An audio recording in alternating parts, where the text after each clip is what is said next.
Hey there, you're listening to the Girls Talking Life podcast, and I'm your host, Johanna. If you're like me, you love time with friends. I always leave feeling encouraged, inspired to try something different, or I've learned something new. So why not continue to grow even when we can't be with our girlfriends? We're not made to do life on our own. So in each episode of this show, I'll bring you a girl and her story to give you refreshing ideas to stir your soul. Let's walk this road together. Are you ready to talk life? Shalla Johnson joins me on Girls Talking Life today. Shalla is a leader, a creator, a teacher, and a West Coast girl braving the cold Ohio winters. She lives in Columbus with her husband Rich and their 4 children. Shalla and I discuss the logistics of having 4 kids and how her husband sets aside time to disciple their boys. She talks about her and Rich's desire for diversity and how they came to plant a multi-ethnic church that reflects God's kingdom. Shalla tells us what it's like to be a pastor's wife in a traditional Black church and what works for her as they lead Sanctuary Church here in Columbus. We talk about a dream of hers, one that she worked for, how it took shape, and after time, how she was able to end that season well. Shalla has an inspiring entrepreneurial spirit, a heart for women, and I know that you're going to love our conversation. Hey there, Shalla. We are on. Good morning. Hi, how are you? I am doing great. I am excited to be on here. Thanks so much for being a guest. I appreciate it. Can you just introduce yourself and tell us a little bit about you? Sure. I am Shalla Johnson. I was born and raised in California, and so I love hot weather. I am a West Coast girl. My husband and I moved to Ohio about 15 years ago. And so even though we've been here for 15 years, I am still adjusting to our very, very cold winters. My husband and I church planted about 8 years ago, and we have 4 busy children. 2 of those children are middle schoolers, is that right? They are. Yes, our oldest is 13, and so we have a teenager in the house. And then our youngest is 8. So we have 3 boys and then a baby girl. And our girl definitely runs the roost, which is pretty exciting to see. She's pretty sassy and she can get her brothers to do what she wants them to do. So you and I met several years ago. We have mutual friends and we kind of connected that way. We did. I feel like I've just gotten to know you pretty well, slowly over time. And I have had at least one instance of our friends, I'm not even sure which one, saying, "Oh, you remind me of Shalla," or "That's something Shalla would say." Yes, that is true. Our mutual girlfriend would always tell me, "You remind me so much of Johanna. You guys have to meet someday." So and I have to say, when I met you, I thought, "Oh, that's such a honor. Like, you just have a presence about you, Johanna, that is just very genuine and very kind, and just this peaceful presence." And so I thought that was just a really sweet thing to say. Oh, that is so sweet of you to say. And I completely agree. I was very honored to be compared to you. Thanks. Thank you. Thank you. Your background is in education. Am I right about that? Were you a teacher? I was a teacher. Yes. I decided, actually in high school, I went on a missions trip with my dad. We went to this small little island called Barbados. It was definitely not a vacation, but it was a missions trip. And one of my roles in that trip was really to kind of put together like a small little vacation Bible school for the kids there. And it was really in that time where I realized I really want to be a teacher. And so I went to school to be a teacher. And so I ended up teaching a first grade gifted class for several years. Okay, wonderful. How old were you when you took the missions trip? I was a junior in high school. And so it was definitely one of those years that was very shaping. And I know a lot of people do not go to school kind of really knowing, what they're going to major in or what they want to do. But it was really because of that missions trip that early on, I knew right away that I wanted to go into education. And I really had the desire of going into education with a premise of teaching in an inner city, kind of in kids that are underprivileged. Okay. And so, yeah, and so that was really my desire. And I did. I taught first grade gifted class in Newport News, Virginia for 3 years. And it really, really set in my very first year of teaching. I was doing something as simple as I was like doing the calendar. We were going through the days of the week and the months with my students. And one of my kids raised his hand. He got so excited about the end of the week. He looked up and he said, "Oh, Miss Johnson, Friday, my lights get turned on, on Friday." And he was so looking forward to Friday happening. And my heart just sunk, and it was one of those things. I mean, he was unashamed. He was just really excited that he was going to have electricity on Friday. And so that was just kind of really my mission, was really just to be there for those kiddos as I taught them. Wow. So you worked in education for a while. It was really fulfilling for you. And then how come you ended up stopping teaching? Yeah. So after 3 years of teaching in the inner city, my husband was also teaching in the inner city as well. He also has a background in education. We decided that we were ready to kind of really start thinking about a family and start a family. And the both of us knew that we wanted to be close to one of our families. So Rich and I were looking at moving closer to one of our families, and that was going to either be Columbus, Ohio, or Alexandria, Virginia. And through looking at different churches and things like that, because we were also moving with the intention of the desire to church plant in one of these areas. And so Columbus, Ohio won out. We moved here. And because we were thinking about starting a family, I told my husband that if he ever wanted children, that I also had to get out of the classroom. I was just one of those people, and I give all the credit to teachers that also have children. But I knew that I would not be patient enough with my kids in the classroom as well as with my own kids.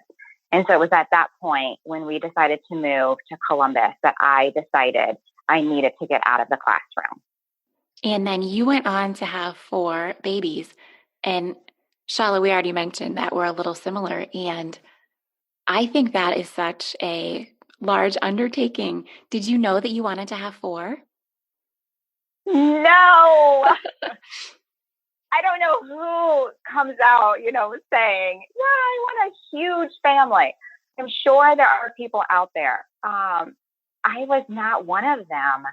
I think I really, I saw myself having probably 2 kids. I am one of 3, but my brother is actually 8 years younger than I am, and my sister is 10 years younger. And so I never really knew what it was like to grow up with siblings. And so I just kind of always thought, yeah, I'll have 2, and we'll have a sweet little family. However, God definitely had a different plan for us. Now, obviously, his plan always is greater than our own. And I could not imagine our family any different. Absolutely. Yeah.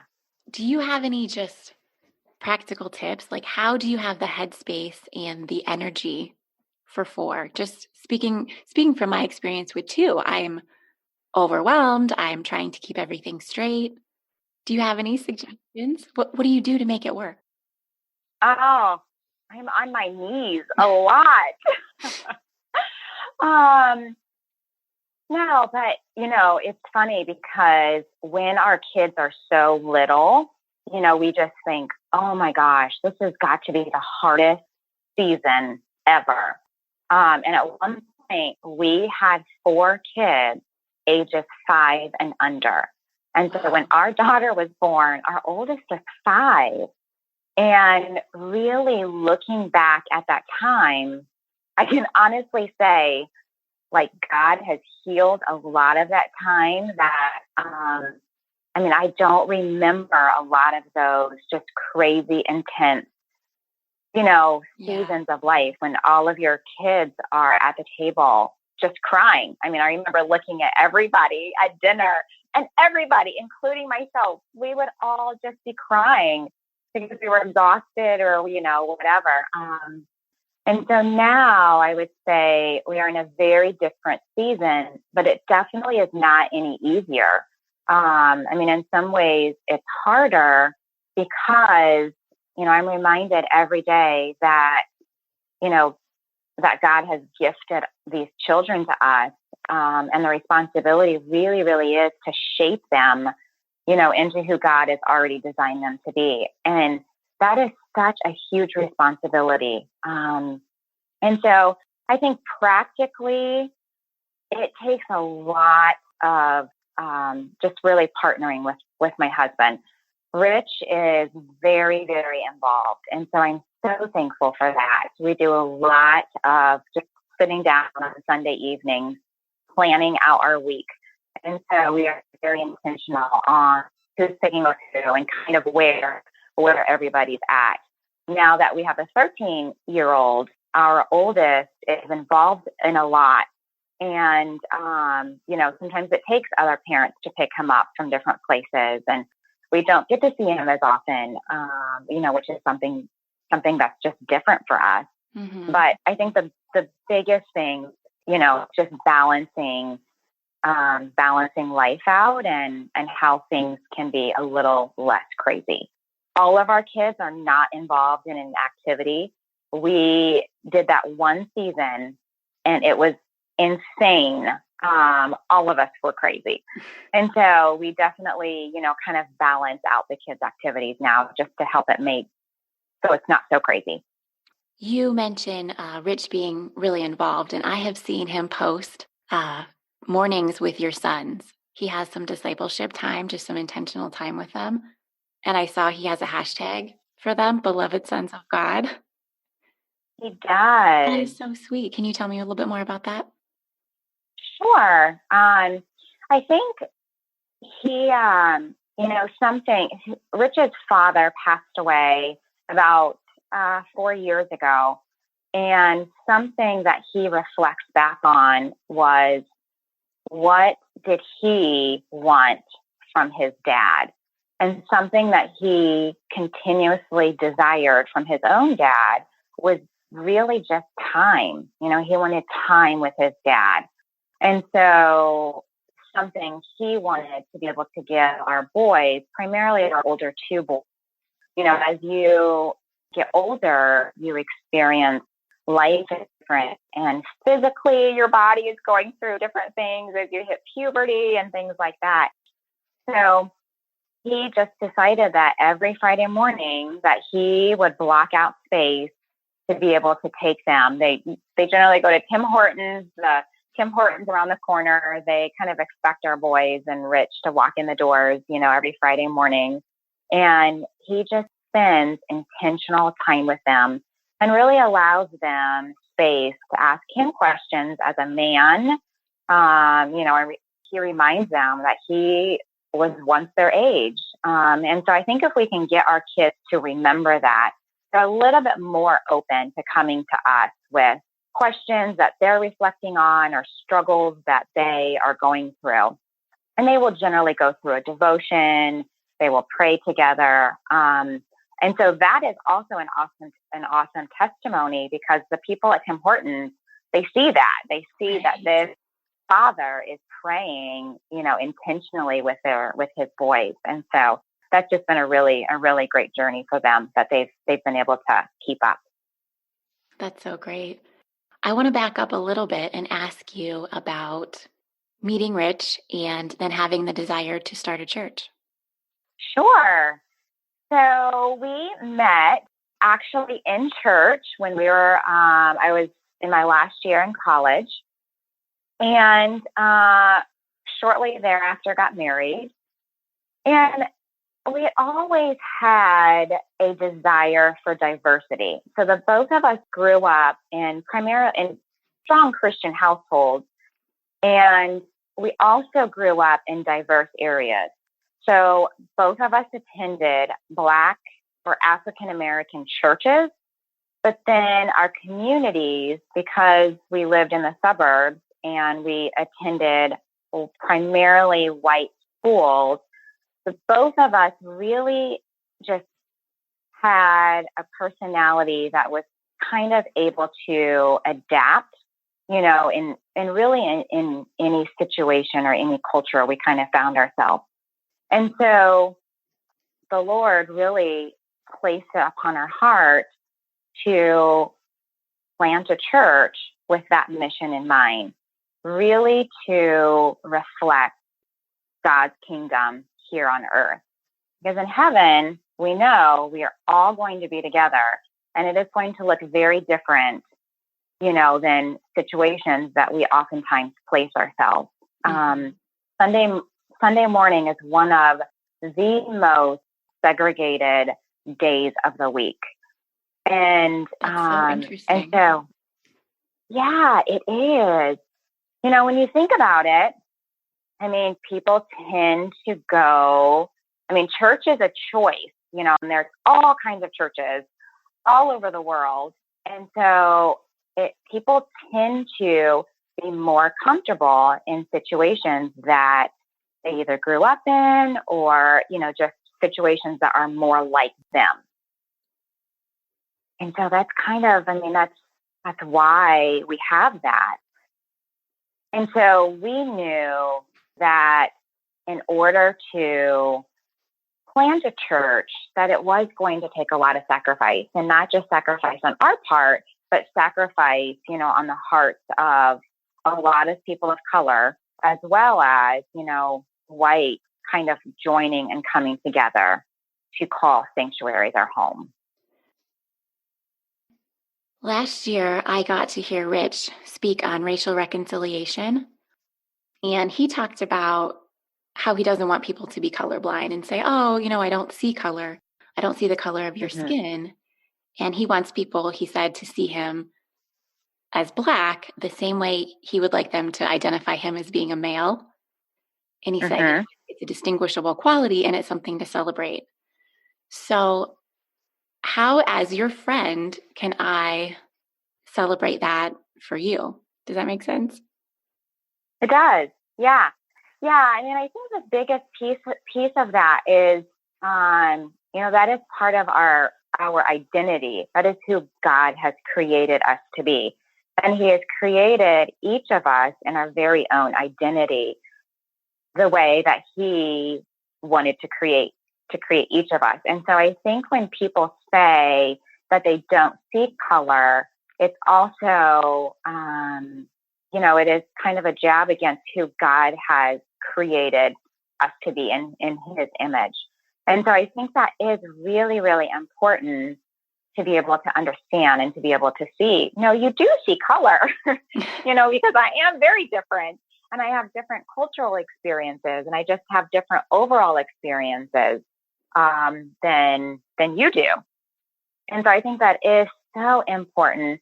I think another important piece really is really truly just listening, putting yourself maybe in uncomfortable situations, or befriending somebody, a person of color, maybe that you would not have previously done.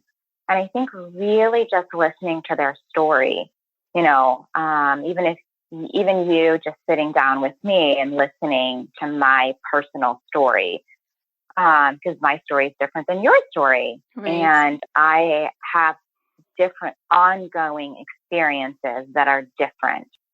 than you do. So I think that's a big piece. I like that a lot. I look forward to listening to more of your story, Shalla. Oh, thank you. I look forward to sharing it. Let's talk about being a pastor's wife. Do you Yes. find that there are, is there a stereotypical role for that? Do you find that you fit the mold? Do you hold yourself to any standards as, the pastor's wife? Yeah, that is a great question. It's a great question, and it is a loaded question. So, as I mentioned earlier, Rich and I both grew up in African American churches. If you know anything about African American churches or about Black churches, generally the pastor's wife has a very stereotypical role. Not so much in today's culture. I think that's shifting a little bit, which has been really just encouraging to see. But generally, the pastor's wife, a lot of times is called the first lady. And she, a lot of times, sings. She might help lead worship. She probably plays the piano. And she probably leads the women's ministry, among other roles. Wow. And so the first lady in a Black church is highly, highly regarded. And then shifting to my experience at Heritage. So my parents have been attending Heritage Church in Westerville, Ohio for probably the past 20 years. And they had several different pastors' wives. And some of them you would not even see, you would hardly see at church, and yes, they had different services and things like that. But I say that to say it was kind of the first time that I saw a pastor's wife in a more healthy role. So pastors' wives at Heritage, some of them were involved and some of them were not involved. And the culture at Heritage did not seem like they had this huge expectation of the pastor's wife. Just because the husband was a pastor did not mean that their wife had to be involved. Somebody once said something to me that has constantly stayed with me. They said, only in ministry is the wife, if the husband is in full-time ministry or is in ministry, period, the wife is also somewhat required to be involved, or she's required to know everything that her husband is doing. In any other career, that is not the case. Like if your husband is in IT or if your husband is in sales, the wife is not required to know or to be involved in her husband's career at all. That's so true. But in ministry, it's different. And a lot of times, the call on ministry is on the family. And so that's a whole nother thing. But when we planted Sanctuary, we had 4 kids, 5 and under. And so we really started with the foundation of me not being involved really at all. Besides getting to know families and things like that, kind of community building. But Rich was very, very vocal in his wife was basically going to support him and, be at home with our 4 kiddos. And so I think that we started on a foundation where our congregation just really didn't have a whole lot of expectations of me, which was really healing and just a really good place for me to start. And so through the years that we have had Sanctuary, my role has shifted a little bit. But Rich has always been really gracious in allowing me space to kind of move into roles and areas that were on my heart and that I desire to move into. Now, I do feel sometimes a little bit of a responsibility to do a little bit more as our children get older because I have more space and capacity to do that. Mm-hmm. And so some things are shifting a little bit, but there's definitely grace there, which has been great. And what you said before about having all these roles of the first lady, I feel like not everyone's going to be gifted in all of those areas. So where you feel the pressure to do this work, you might not be the best person for that role. Exactly. I cannot sing happy birthday, let alone lead worship. So yeah, it's true. It is true. It can be pretty heavy. So I love that you've been able to take a step back and then move in gradually into, the areas where you feel led. Yes. Yeah, it's been great. And you are just the cutest darn pastor's wife I've ever seen. So just a side note. Oh, thanks. I want to switch gears just a little bit and talk about a project that you started on. Not when I met you, but not long after I met you, we were having dinner and I remember you bringing up this business. You wanted to have a shop and you wanted to have beautiful things in your shop and you had a name of Nest Egg for it. Can you just talk a little bit about where that came from and where you took it? Sure. Yeah, so being a pastor's wife and a stay-at-home mom, I love beautiful things. We all love beautiful things, right? Yes. And I really wanted my house to reflect that, but our budget did not reflect that. And so I think just kind of early on, I have always been a thrifter. I've just really enjoyed thrifting, and it is just incredible the things that people throw away or donate. And I began to really find these beautiful, beautiful quality pieces of furniture at thrift stores. And I began to pick them up. And shortly after I really kind of felt this desire to finish furniture, I came across, which many of you are familiar with, chalk paint. And I really just started painting furniture. And if you know anything about chalk paint, it really kind of takes a lot of the work out of refinishing or painting a piece of furniture because you don't have to sand, you don't have to do all that hard work, and you don't even really have to like finish, with a polyurethane, the piece or anything like that. And so it just makes it a lot easier. And I absolutely fell in love with chalk paint. And so I just began to paint a lot of my pieces that I had kind of collected over the years. And before I knew it, friends and family members were asking me if I would refinish their pieces. And so the more and more I thought about it, I thought, I could actually really turn this into a business. And as I would be working, God really just put it on my heart to make this a business. And then I began to really have a desire to open up a shop, which is a huge deal. Having a shop is a lot of work. And I still had small kids at home. But what I did do is I ended up renting out a space in another shop. So I would be able to showcase all of my items and kind of sell my items out of the shop, as well as still have clients and things like that.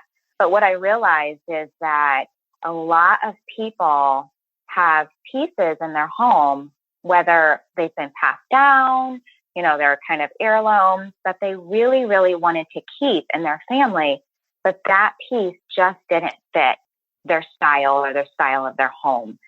And so I began to finish these pieces for people, really making them brand new to them, where they then would fall in love with a piece all over again and actually be able to, look at it every day and have it in their home. And I can tell you firsthand because I am a customer. You are? Yes, you refinished my great grandma's dressers for our bedroom, and you've done our dining room table, which I thought was just, I thought we were just going to have to replace it, and you made it beautiful. It is beautiful. It was such a beautiful table.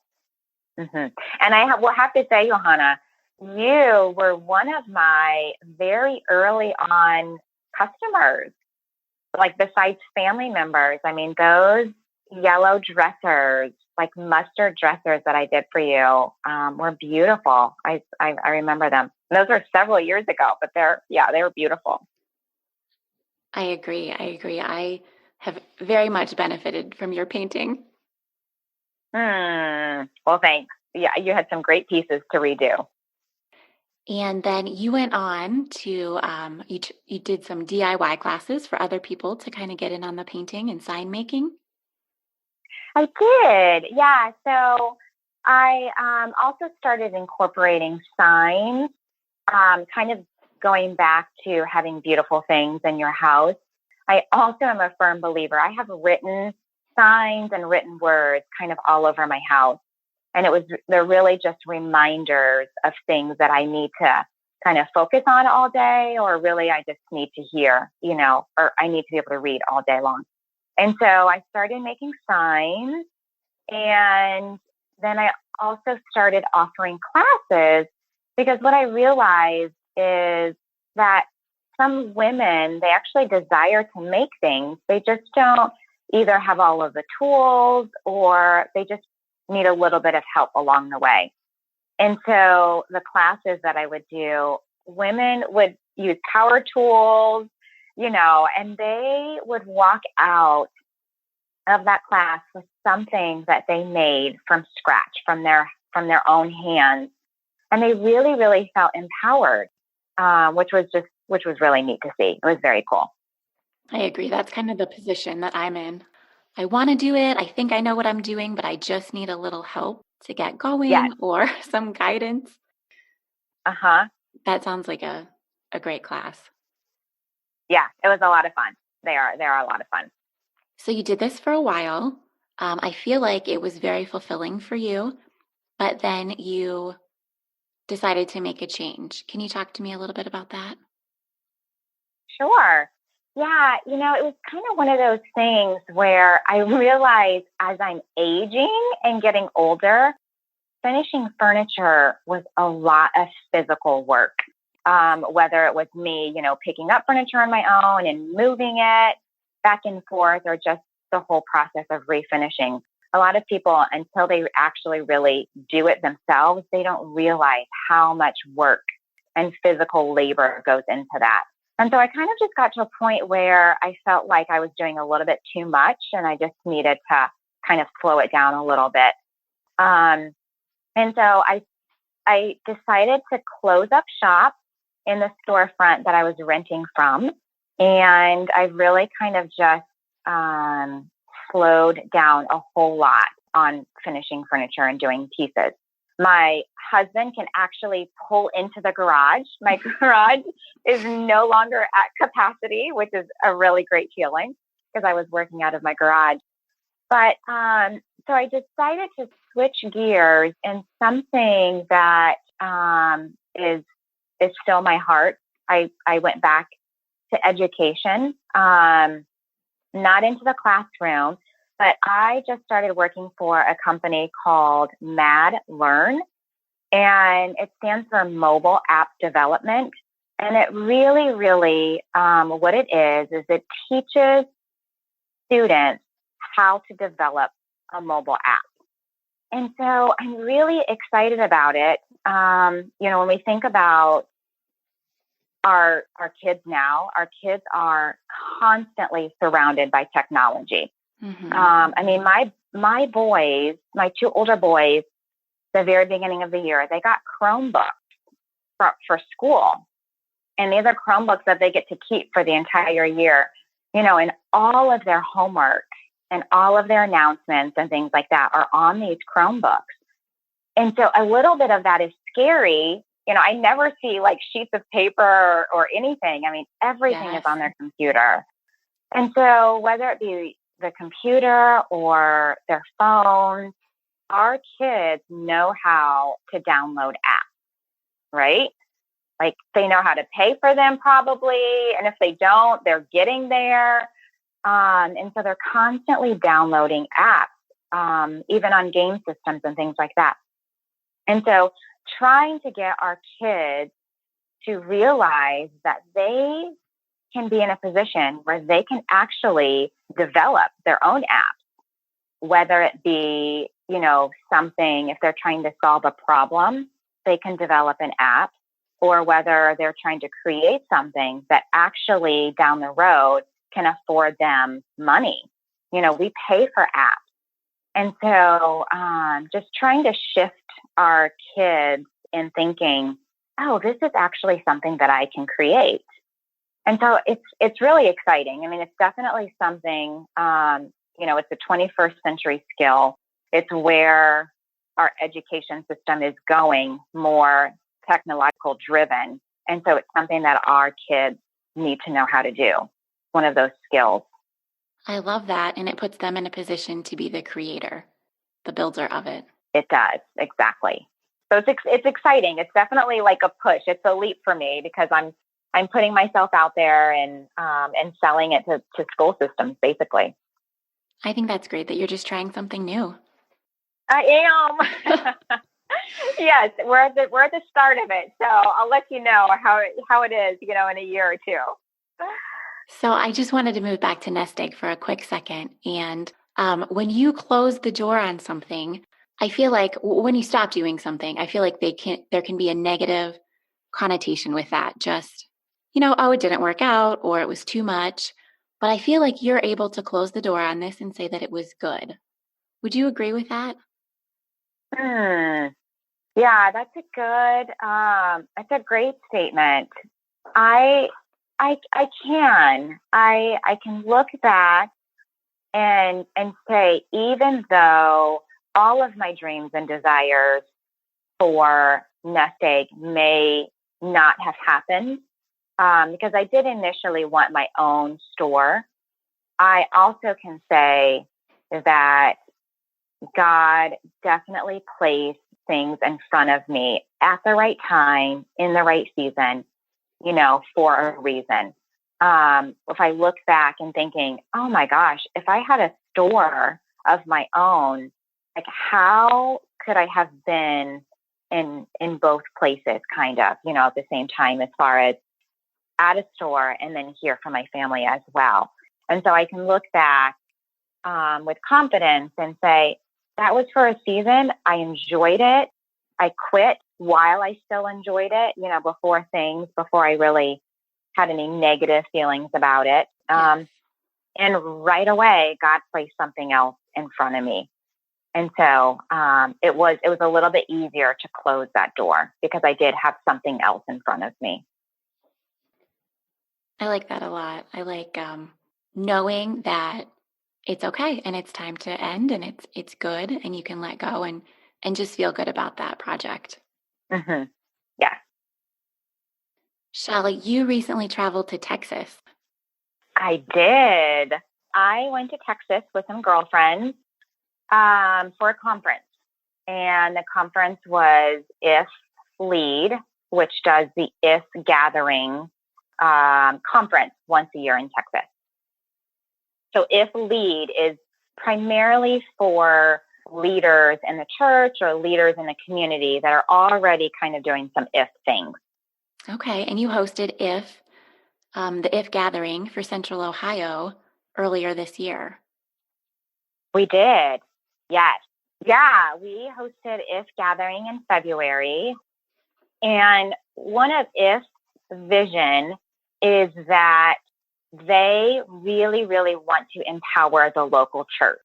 And so the IF gals in Texas know that, yes, they can host a conference once or twice a year, but they really, really know that the impact comes from the local church.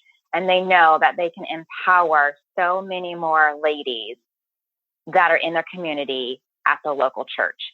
And that's kind of their dream and vision of an IF gathering. They keep it relatively small once a year when they host in Texas, because what they do is they offer churches and just any person can host an IF gathering in their house or in their home and live stream it. And so what's exciting about that is there were thousands and thousands and thousands of women all across the world, because it has an international reach, worshiping and listening to these live speakers all at the same time, which was pretty incredible. It was incredible. I was in attendance at your gathering. Yes, you were.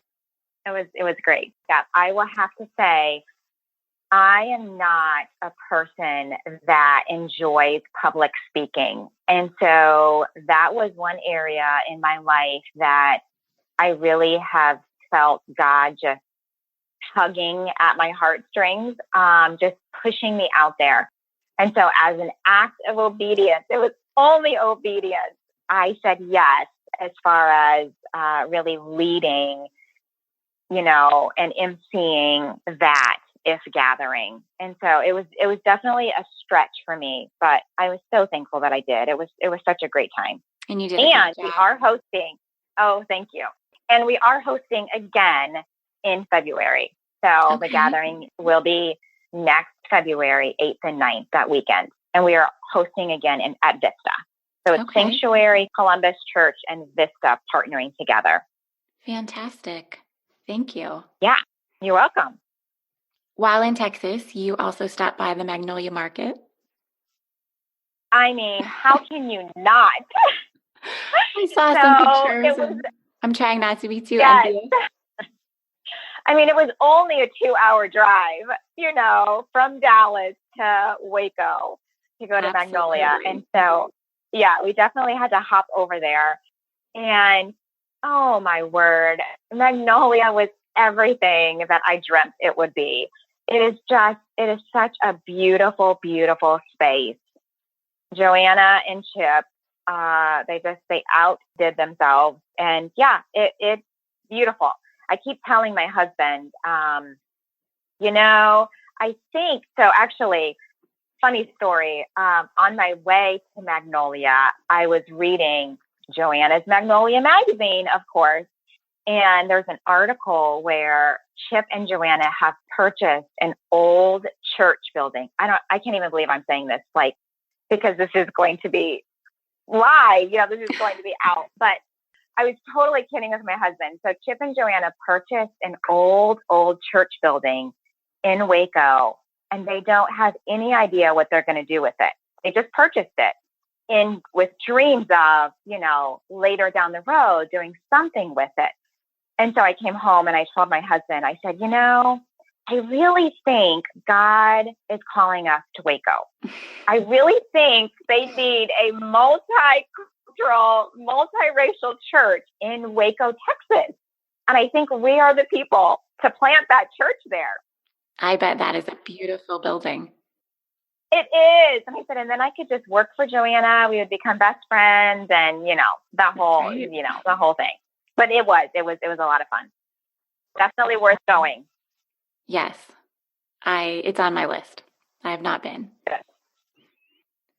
Okay, Shalla, as we end the show, I would like to know what your favorite 5 items are right now. What are you wearing or eating or using that you just love? Sure. 5 things. Okay. I am loving hot yoga. Like I said earlier, man, as I age, I just don't get out of bed the same in the morning. And so hot yoga is 105 degrees for 90 minutes. Wow. And it is amazing. It's amazing. I love it. My other thing, as you said, I did just get back from Magnolia, and I bought a Magnolia fall candle. Now, it's the largest candle they had in the shop. I did pay a small fortune for it. I'm sure. But it better last me for a whole year. And another thing that I'm loving right now is Lauren Daigle's new CD. Have you heard it? I have heard songs from it. Yes. Okay. Look up, child. I feel like she has a similar sound to Adele. Mm-hmm. And I just love Adele's kind of soulful sound. It's fabulous. Do you have a favorite song? Oh, I do, but I don't know the name of the song. Something with armies, like armies surrounding you. Okay. I'll have to go through the whole thing. Yes. It's really good. My hydro flask. I have a 32-ounce hydro flask. That is my favorite. So I fill it up twice. And I know that I have drank all the water for the day that I need to drink. So this is a water bottle? It is a water bottle, yes. And it keeps it cold all day long. And so I just take it everywhere. Okay, so you are well hydrated. I am, yes. And I have found that at the end of the day, I feel so much better when I have had my water. So it's important to stay hydrated. And then lastly, I would have to say that I am loving Marco Polo right now. Do you have Marco Polo? No, what is this? Oh, Johanna, you need Marco Polo. So Marco Polo is an app. Again, an app. Somebody is making money somewhere, you know. But it's an app on your phone where, like, do you have Voxer? Do you Vox? I do. Okay, so it's similar to Vox, but it's actually like a video along with it. Okay. And so, but the nice thing is you can create groups. And so you can have, 5 different people in one group. And you just shoot like short videos, and they get sent right away. And so that has been really nice because I am not a phone person. I just am not. I rarely talk on the phone. But as of recently, my sister lives in Wisconsin, and then my brother actually lives in Worthington here in Ohio. But we really hardly ever talk to each other, especially not at the same time. And so Marco Polo has been so nice because I get to see my sweet sister's face. I get to see her, as she's kind of sharing with what's going on in her day or something that I can be praying about or something like that. And so, this past week is they just got on Marco Polo this week, and I have never talked to them so much like in a year. It's as I did this week. So I love that. It's been really connecting your family. It's been really neat. It is. Yeah, it's been really neat. I'll have to try that one. So you're just taking a video of yourself talking and you share with them. Yeah. Okay. That's so great.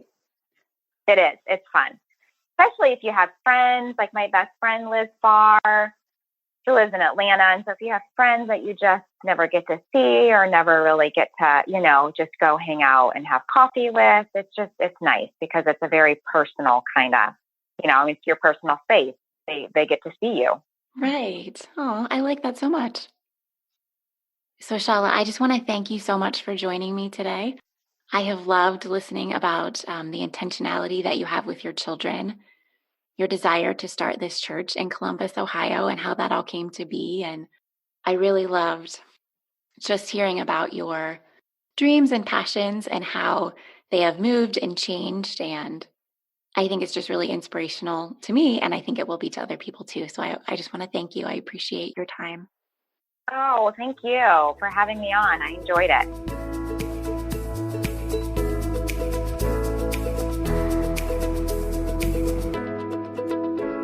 You can connect with Shalla on Instagram at ShallaJ, and also look for Nest Egg 2014 to take a look at some of her past projects. For everything else that we talked about during this episode, including where to find Shalla's favorite 5, see the show notes at girlstalkinglife.com. My guest next time is my friend Nancy Willis. She and I talk about her walk through in vitro fertilization, her grief after losing her mom to breast cancer, and the special moments that were gifted to her before her mom's passing. We also talk about what Nancy's up to now, including her work with an organization that empowers young girls. My conversation with Nancy is sure to stir your soul.